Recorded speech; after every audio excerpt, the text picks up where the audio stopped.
Oh my goodness. Listen, Texas fans, you got nothing but to blame but yourselves.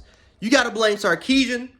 You got to blame this team because there is no way in hell Texas should have lost this football game. They should have never lost this football game. But credit to Oklahoma for fighting back. They never gave up. They could have gave up. They could have gave up this football game. This was the longest in the streak between Oklahoma and Texas that Oklahoma has ever trailed by. They trailed by 21 points. That was the longest in the history of this game. It seems like every single year something's always getting broken. But my goodness gracious, Texas was dominating this football game. They were dominating this football game in the first half. This team was up by 20. They were up 28-7 at one point. They were up by 21 points, not once, but twice. They were up by 21 points twice in this football game, and they couldn't get the job done. They can't get that Sooners monkey off their backs, and I just don't get it. I don't understand it. Spencer Rattler's job is finished. He's done. You can't go back to Spencer Rattler, not after this game. After the job that Caleb Williams was able to do. What changed the momentum of this game, guys, was Caleb Williams' 66-yard touchdown, right? What was, I think, just supposed to be just a simple quarterback power run that ended up being a 66-yard run, which was poor effort by the defensive tackling, poor effort by B.J. Foster not to make that tackle, and he was off to the races. That changed the momentum of the game because Oklahoma was dead to rights, and Lincoln Riley knew it. Which is why he made the change. Because if he would have left Spencer Rattler in that game, Texas is winning that game by at least 3 touchdowns. They're crushing Oklahoma if Spencer Rattler's in that football game. And Spencer Rattler's decision, he just had a horrible game. His decision-making was off. He didn't really take care of the football. He was just making poor decisions, not making his reads. Just not really understanding his receiving routes. It was miscommunication. I know it was miscommunication when he threw that interception, I think to B.J. Foster, or I forgot whoever caught the pass. But still, he just had a horrible game. So Caleb Williams, who is a much, much more dynamic, he gives Oklahoma something in the running game. He can also make plays outside of the pocket, can make throws on the run. He's just a very, very dynamic player, and he became a spark plug. And he made plays. Now, again, was he the most accurate? Or, was he, did he make the best decisions? No. Matter of fact, I'm not going to lie to you. On those heaves to Marvin Mims, I mean, for the most part, the Texas safeties just couldn't find the football. Marvin Mims did a great job of adjusting to those balls, and he was able to make plays. But Texas, the secondary was horrible. It was horrible. It was horrible.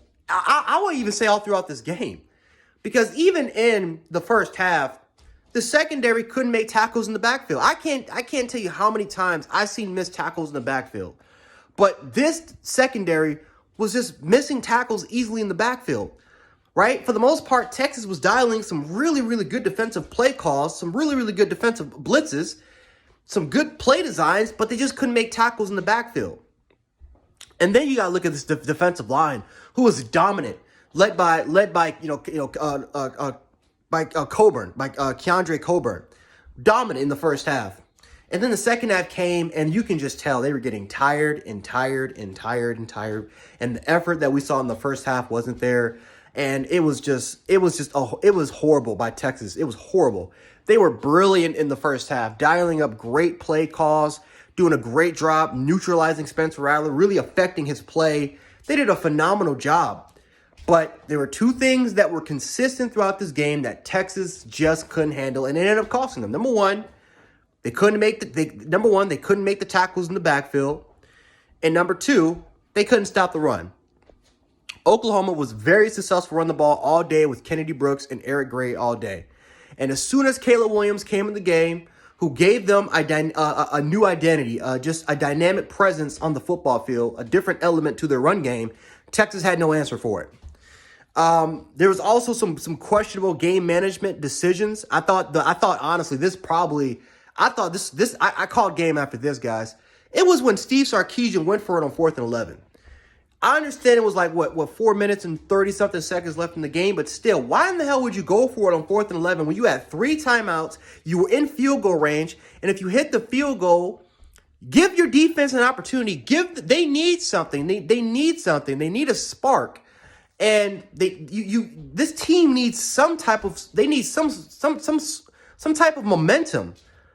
And the fact that you did not kick that field goal to give your team a little bit of that momentum so that you can give your defense an opportunity to stop Caleb Williams, to stop this Oklahoma offense, so that you could potentially get the ball back and then seal this game away. That's what I thought was the game was right there.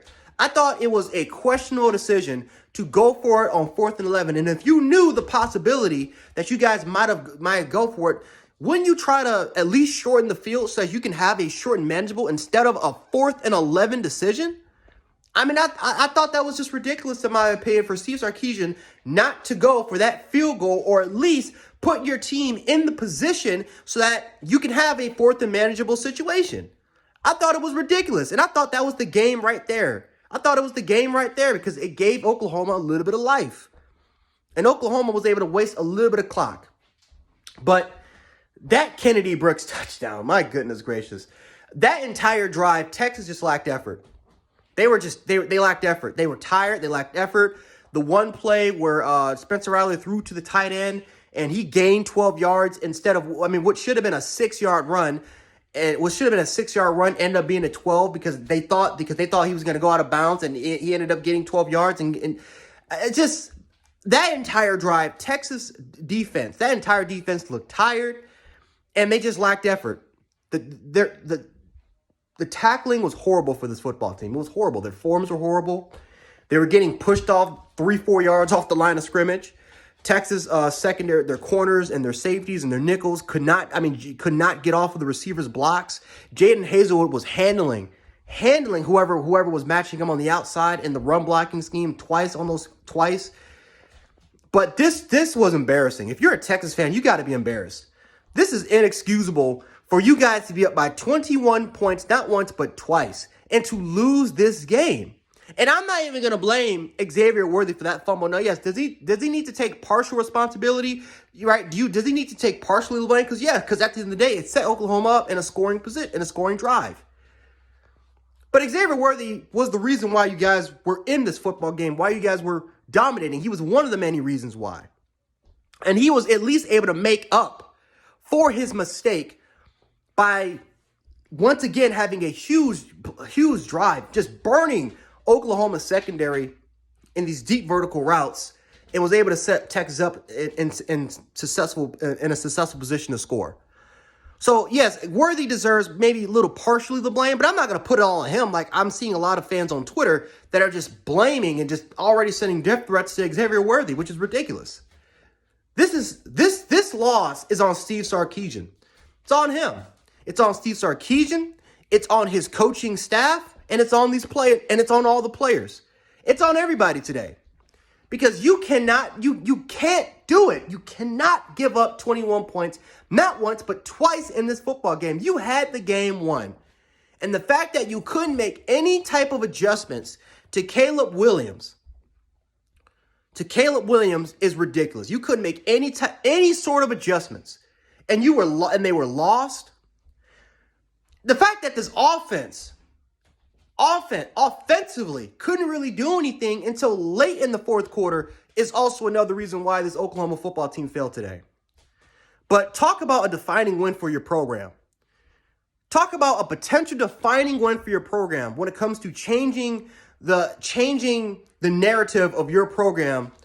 That, hey, we beat a very good Oklahoma team. We have the potential. We have the potential. We just need your talent. We need more guys here. In order for us to be back, to get us to the next level and competing for championships. This could have been a defining win for your program, and you fucked it all away. So we'll see what happens. We'll see if Texas can bounce back, but I'm telling you right now, this is a killer. This is a killer to morale for your program. This is one of these losses where I don't know if Texas can recover. I don't know if Texas can recover from this. I think this could have been a defining win for your program by beating your longtime rival.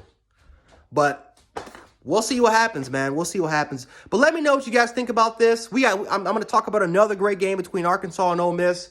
That probably was a little bit better than this game, but Oklahoma fans, let me know how you guys feel. Definitely Texas fans, let me know how you feel about it, and we'll definitely talk about it in the comments. But anyway, Jan Sports, a.k.a. Jan716. I'll catch you guys in a little bit. Have a good day or night wherever you are, and I'm out.